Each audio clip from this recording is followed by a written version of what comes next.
चलो सर्कल के चैप्टर पे आ जाओ।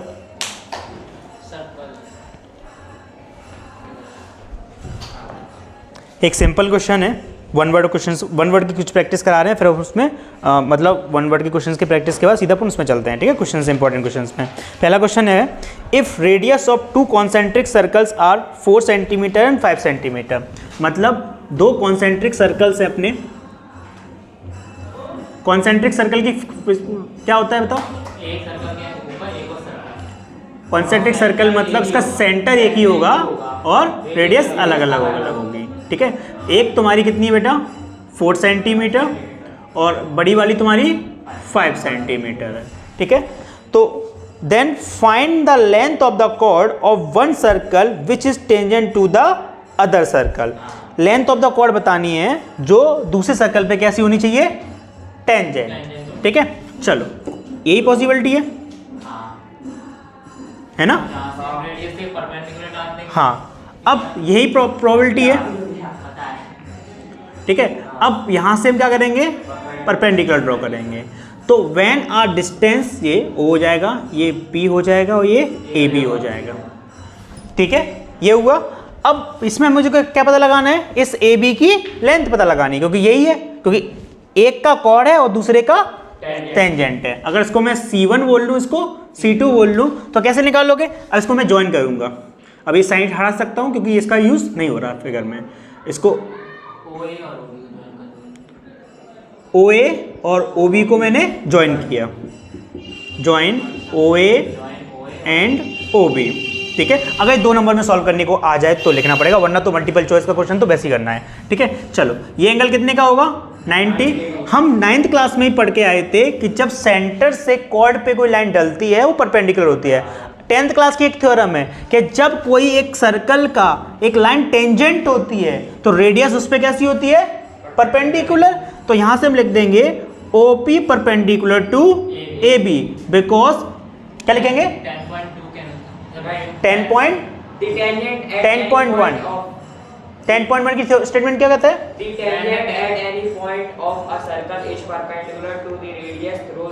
पॉइंट ऑफ कांटेक्ट, ठीक है। ये पॉइंट ऑफ कांटेक्ट है, रेडियस जो भी डलेगी थ्योरम 10.1, ठीक है। 10.1 वाली ये है 90 वाली और 10.2 वाली है वो इक्वल डिस्टेंस वाली जो बाहर की है ना। तो 10.1 है, थ्योरम 10.1 कि अगर रेडियस, हाँ बिल्कुल स्टेटमेंट याद रखना पड़ेगा। 2 स्टेटमेंट है तुम्हारे, खुश नसीब बनाओगे 2 स्टेटमेंट है। क्लास 9th में इसके 16 स्टेटमेंट है, 14-16, ठीक है। चलो तो OP, तो इसका मतलब हो गया कि O triangle OPA and triangle OPB, मतलब ट्रायंगल OPA और ट्रायंगल OP में जो एंगल बनेगा वो P 90 डिग्री बनेगा। बस अब तुम्हें ABP लगाना है, तो in triangle APO using PGT, Pythagoras theorem. Pythagoras theorem prove करोगे तो क्या हो जाएगा? OA का स्क्वायर, OP का स्क्वायर और AP का स्क्वायर, है ना, AP का स्क्वायर। दूसरा भी यहाँ पे OA कितना है बेटा? OA is the radius of the C2, तो कि 5 है, और OP इसकी रेडियस है छोटे वाले की, तो ये कितना हो गया? 4 का स्क्वायर। तो यहाँ से AP निकल आएगा, ये कितना हो जाएगा? 25 - 16 = AP स्क्वायर। तो AP स्क्वायर कितना हो जाएगा? 9। तो दोनों का स्क्वायर रूट ले लो, तो AP = 3 आएगा, प्लस में भी माइनस में भी, लेकिन हम डिस्टेंस निकाल रहे हैं तो नेगेटिव नहीं पॉसिबल है, ठीक है। AP कितना आ गया? 3 हमें, और सेम करेंगे सिमिलरली क्योंकि अब ये OPB भी निकालोगे तो इन ट्रायंगल, ऐसे निकालना तो नहीं चाहिए पर हमें सॉल्व करना है, ठीक है। एक क्लास 9th की थ्योरम है बेटा कि अगर सेंटर से कोई लाइन कॉर्ड पे डलती है और परपेंडिकुलर के साथ साथ इसको बाइसेक्ट भी करेगी तो AP और PB इक्वल होंगे, ठीक है। तो यहाँ से, लेकिन तुम अगर नहीं भी हो तो डायरेक्ट फिर से निकाल दो OPB ट्रायंगल में, तो यहाँ से PB कितना भी आ जाएगा? वो भी 3। याद रखना अगर मल्टीपल चॉइस है डायरेक्ट 3 बोल देना, ठीक है। चलो फिर हमारा क्या हो जाएगा? AB = PB, 3 + 3 = 6। तो ऑप्शन हमारे इसमें क्या दिया है? 6 सेंटीमीटर। तो 6 सेंटीमीटर इज हमारी आंसर। समझ में आया वाला क्वेश्चन? तो अगर कॉन्सेंट्रिक सर्कल्स दिए रखे हैं तो अगर उसमें कॉर्ड की एक सर्कल पे वो क्या है, वो टेंजेंट है और दूसरे का वो कॉर्ड है, तो कुछ ऐसा डायग्राम बनने वाला है, उसको हम इस तरीके से सॉल्व कर सकते हैं। समझ में आया? चलो नेक्स्ट क्वेश्चन देखो क्या है, मैं दिखाता हूँ। ए टेंजेंट पी क्यू एट ए पॉइंट पी, एक पी क्यू टेंजेंट है, वो पी पॉइंट पे है। P point of a circle of radius 5 centimetre की रेडियस है और पी पॉइंट कहाँ लाई कर रहा है बेटा? सर्कल पे। Meet the line through the centre O at point Q so that O Q is 12 centimetre. देखो बेटा कुछ इस तरीके से बोल रहा है कि एक सर्कल है बेटा और एक सर्कल में पी पॉइंट इस पे आ रहा है और एक क्यू पॉइंट आ रहा है सपोज कहीं, ठीक है, और ओ तुम्हारा सेंटर है, ओ पी तुम्हारा दिया गया है तुम्हें 5 सेंटीमीटर। अगर तुम ओ क्यू को ज्वाइन करो तो ओ क्यू तुम्हारी 12 है, ठीक है, ओ क्यू तुम्हारी 12 है बेटा। अगर ये 2 नंबर में सॉल्व करने को आ जाए, 3 नंबर में सॉल्व करने को आ जाए, तो सबसे पहले मैं क्या बताना पड़ेगा? क्या निकालना है?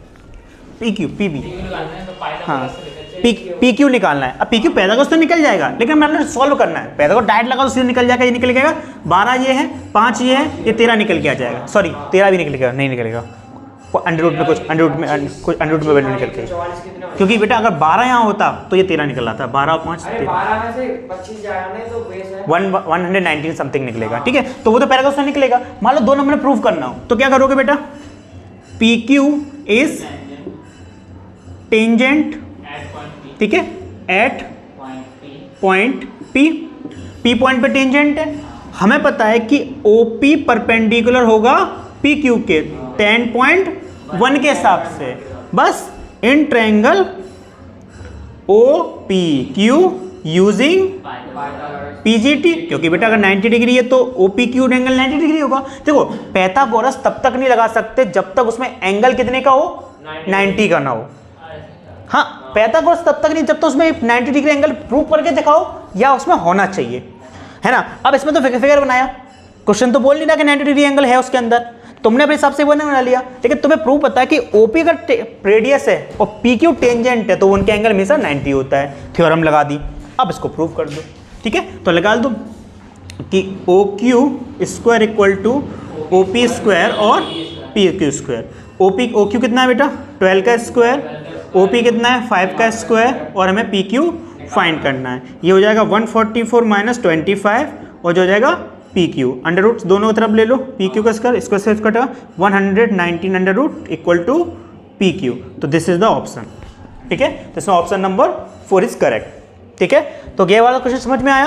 ये क्वेश्चन हम करा भी चुके हैं, वैसे कर भी चुके हैं ऐसा क्वेश्चन एक, ठीक है, और तो ही क्वेश्चन था उसमें भी, ठीक है, उसमें। चलो ये हो गया। नेक्स्ट क्वेश्चन देखते हैं। From a point Q the length of the tangent of a circle is 20 centimetre. एक क्यू पॉइंट से एक टेंजेंट है सर्कल के ऊपर, वो कितना है? 24 सेंटीमीटर की है। The distance of Q from the centre is 25। अब रेडियस बतानी है, कुछ ऐसा ही क्वेश्चन है। एक मेरा पॉइंट है बेटा क्यू है, क्या पॉइंट है बेटा? एक क्यू पॉइंट है, क्यू पॉइंट है, और क्यू पॉइंट से लेंथ, टेंजेंट की जो लेंथ है, ठीक है, वो कितनी दे रखी है बेटा? 24 सेंटीमीटर, ठीक है। और ये सेंटर है, अगर मैं सेंटर से क्यू पॉइंट मिलाऊं और इसको मैं टेंजेंट मिलाऊं तो ये 90 डिग्री इसमें बोला नहीं, पर हमें बताना पड़ेगा, ठीक है। ये तो ये 25 दे रखा है। अब उसने बोला है कि ये बता दो, ठीक है, ओपी मतलब रेडियस ऑफ द सर्कल बताना है। तो रेडियस ऑफ सर्कल क्या हो जाएगी बेटा? ओपी, ठीक है। अब बेटा हमें पता है कि OP is perpendicular to PQ 10.1, तो angle OPQ is 90 degree in triangle OPQ using PGT, ठीक है, using PGT Pythagoras theorem. PGT solve करोगे तो सीधा आ जाएगा बेटा OQ स्क्वायर, OP स्क्वायर और PQ स्क्वायर। OQ कितना है बेटा तुम्हारा? 25 का स्क्वायर। OP कितना है बेटा? पता नहीं, वही तो निकालना ही है, रेडियस बोल सकते हो। और ये 24 का स्क्वायर, 25 का स्क्वायर होता है 265, 625 सॉरी, और OP का स्क्वायर, और ये कितना हो जाएगा बेटा 576, ठीक है। हाँ तो OP कितना हो जाएगा बेटा 625 माइनस 576 आ जाएगा बेटा 49, और ये आ जाएगा आंसर OP का 7। जरा डिफरेंस चेक कर लो कि 49 आएगा नहीं आएगा। 15 में से 6 गए 9, और 11 में 7 गए 4, 5 में 0, ठीक है। तो 49 नहीं आता है, याद रखना। एक ट्रायो होता है कि 24 और 7 का ट्रायो 25 आता है। पैथागोरस में ट्रायो होते हैं, क्लास 11th में याद भी कुछ बताता भी हूँ, याद भी कराता हूँ बच्चों को, क्योंकि वो फिजिक्स में भी बहुत ज़्यादा यूज होते हैं ट्रायोस, ठीक है। तो एक ट्रायो होता है 24, 7, 25 का, ठीक है, और उसकी ट्रिक भी है बनाने की, बहुत सारे ट्रायोस की, ठीक है। समझ में आया वाला क्वेश्चन? क्लियर, समझ में आया? अगर जो ऑब्जेक्टिव वाइज होता तो हम कुछ नहीं लिखते, सीधे पैथागोरस में लगाते, और पैथागोरस में भी नहीं लगाते, हम तो डायरेक्ट पता ही रखते थे 25 और 7 आता है। एक ट्रायो याद भी रख सकते हैं इतना तो, ठीक है। जैसे 3, 4, 5 का याद है, ठीक है, और 12 और 5 का याद है, 13 आता है ना। तो कुछ ट्रायो होते हैं जो परफेक्ट होते हैं, जैसे 25 का और 24 और उसके साथ 7 का ट्रायो है। अच्छा 7 ही आता है ना यार, देख लेना। हाँ 7 ही आएगा। हाँ एक ट्रायो 4, 3, 5 का ही है ना उसमें। चलो नेक्स्ट क्वेश्चन देख लेते हैं बेटा, ठीक है। If TP and TQ are the two tangent on the circle centre O, एक सेंटर O सर्कल है, ठीक है। TP और TQ आर टू टेंजेंट, मतलब T एक एक्सटर्नल पॉइंट होगा, दो टेंजेंट है उसके ऊपर, ठीक है, TP और TQ। तो इसको मेन कर सकते हैं, ये 90 डिग्री होंगे, ठीक है। ओके आगे देखते हैं। एंगल OPOQ, POQ ये हमें दे रखा है 110, 110। हमें एंगल कौन सा निकालना है बेटा? PTQ, PTQ x निकालना है ना। PTQ x मान लिया, तो let PTQ equal to x, ठीक है। अच्छा डायरेक्ट निकाल लो, देखो ये 90, ये 90, हमें पता है in quadrilateral sum of all angles are 360 degree, 360 degree होता है, बस सिंपल निकाल दो। एक तुम्हारा 90 दिया हुआ है, एक 110 दिया हुआ है, दूसरा 90 है, ये x है, तो ये कितना आएगा 360। ऐड कर लो 200, 290 360, तो x इक्वल टू आएगा, तो x equal to 70 degree. Clear? तो इस तरीके से भी निकाल सकते हो। अगर सिर्फ प्रूफ में आया तो क्या करते हैं, मतलब इसको करके दिखाना है सब्जेक्टिवली। तो सबसे पहले OP is perpendicular to PT 10.1, similarly OQ is perpendicular to TQ, perpendicular, that's why OPT और OQT 90, ठीक है। फिर आ जाओगे बेटा, फिर अलग अलग लिखाने की जरूरत क्या है? क्वाड्रिलेटरल का फंडा लगाओ ना, 4 एंगल्स बंद है, चारों एंगल्स का सम कितना होता है 360। हाँ फिर ऐसे करोगे, फिर इसमें तुम्हें इसका निकालोगे, इसमें एक रिलेशन निकालो, इसमें रिलेशन, इसको कम्बाइन, इसकी जरूरत ही नहीं है। 3 नंबर का हो जाएगा, 3-4 नंबर का क्वेश्चन बहुत डायरेक्ट लिखा सकता है, पहले प्रूफ कर दो 90 है या 90 है, फिर तीनों का सम निकाल दो, सिंपल क्वेश्चन है। हाँ चलो समझ में आया ये वाला, ठीक है। इसको इसी तरीके से करो, ज़्यादा लेंथी करने की जरूरत नहीं है। और वैसे अगर मान लो ये सब्जेक्टिव वाइज होता तो डायरेक्ट निकाल रहे होते बिना माने। ये 90 होगा पता ही, 90 पता है, 110 पता ही है, 360 में से घटाओ, ठीक है। याद रखना कि प्रूफ में भी आ गया तो भी इसी तरीके से करो, ज़्यादा करने नहीं है, ठीक है। चलो, if tangent PQ and PV from point P, दो टेंजेंट हैं, ठीक है, with center O and inclined to each other at angle 80 degree, then POA is equal to, एक सर्कल है, एक एक्सटेंशन पॉइंट है P, उससे दो रेडियस आ रही है PA और PV, A और B। सेंटर O है, एंगल क्या बताना है हमें? POA, ये तो 90 डिग्री होगा वैसे। हां तो 90 होगा ना, POA, POA निकालना है, POA 90 हो जाएगा, POA निकालना है, ठीक है। और ये पूरा एंगल कितने का है? 80 का, 80 80 डिग्री का, ठीक है, 80 डिग्री का है बेटा। दिमाग, अगर ये मल्टीपल चॉइस क्वेश्चन सॉल्व करना है, क्या कर रहे हैं, मल्टीपल चॉइस क्वेश्चन। 90 90, ठीक है, ये कितना हो जाएगा, 40 40, क्यों, क्योंकि उसमें क्या करते हैं हम उसको परपेंडिकुलर डालें। ये किसी ने प्रूफ किया ये बाइसेक्ट होगा, अरे ये क्या होता है 10.2 के हिसाब से होगा ये ट्रायंगल थ्योरम तो ट्रायंगल का। OP equal to OQ, OP equal to OA, sorry OB equal to OA, sorry, ठीक है, और OP equal to OP common, BP equal to AP 10.2, tangent triple S से क्या हो गया, कॉन्ग्रेंट हो गए।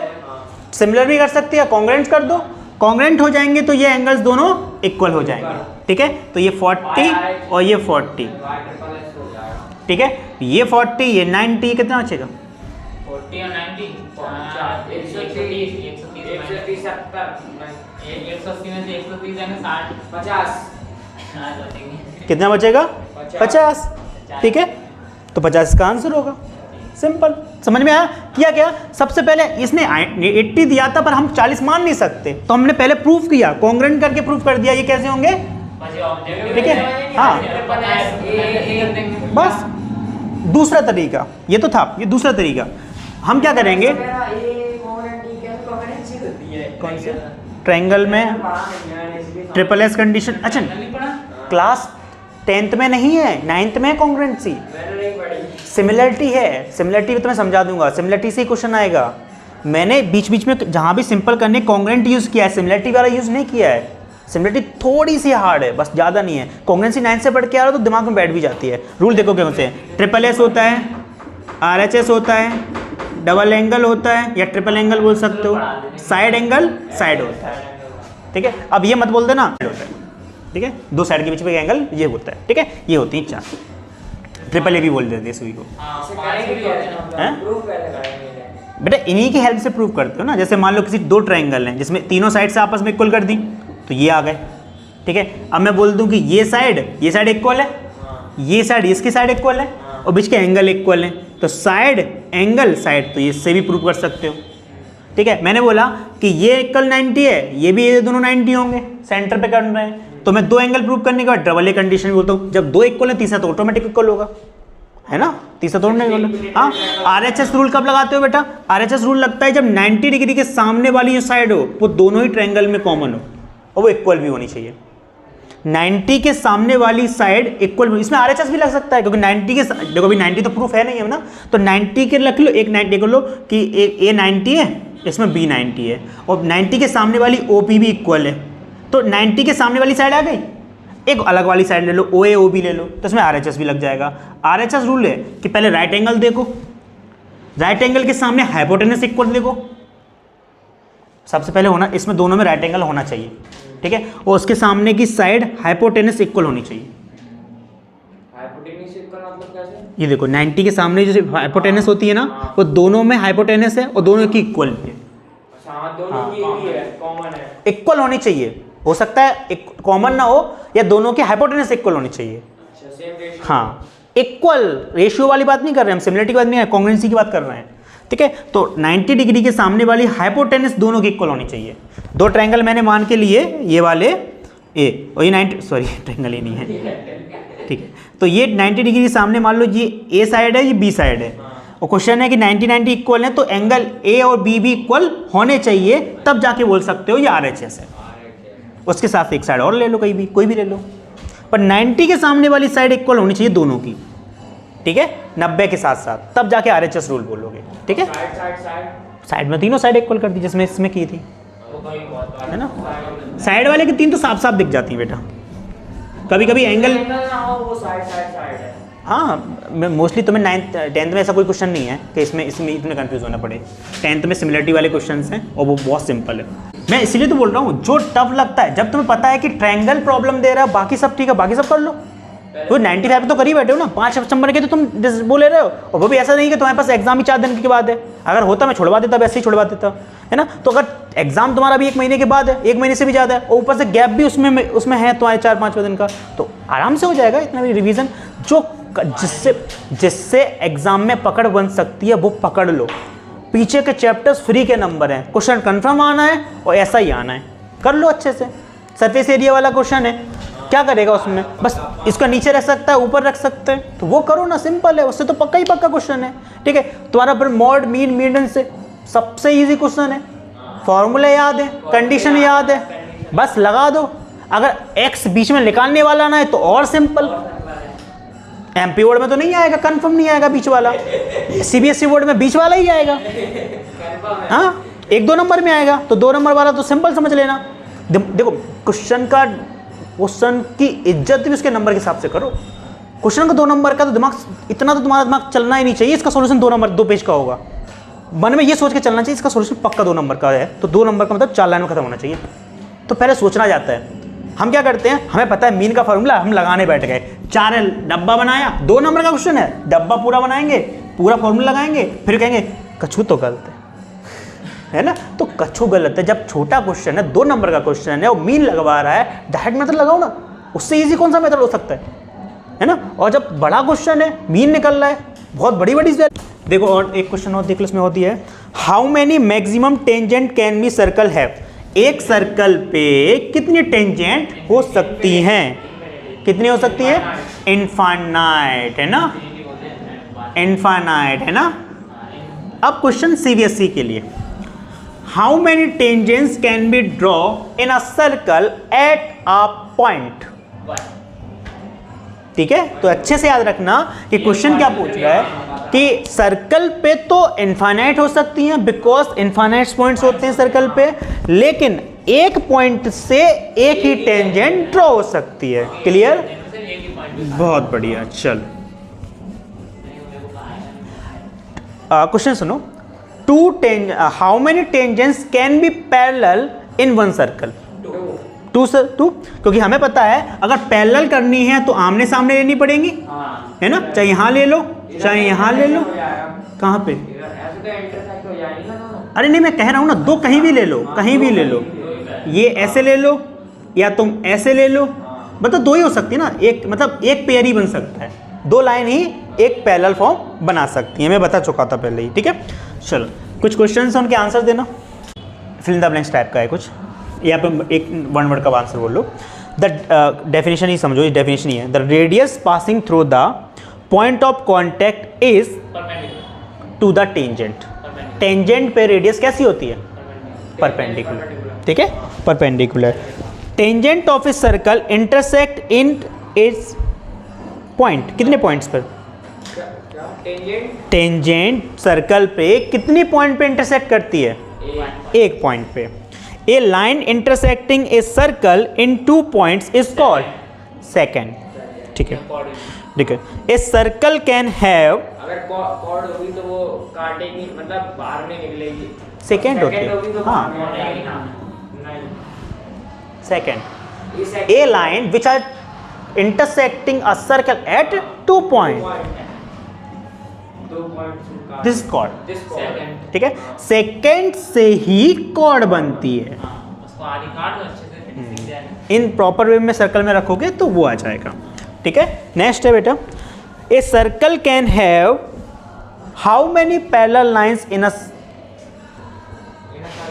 2 पैरेलल लाइंस। ठीक है, चलो दूसरा, एक the common point of tangent of a circle and the circle is called point of contact. मतलब टेंजेंट और सर्कल के जो पॉइंट होता है जहां पर दोनों मिलते हैं, ये सर्कल का भी है और ये टेंजेंट का भी है, तो इस पॉइंट का नाम होता है पॉइंट ऑफ कॉन्टैक्ट। समझ में आया, मतलब वो सर्कल का भी हिस्सा है और टेंजेंट का भी हिस्सा है।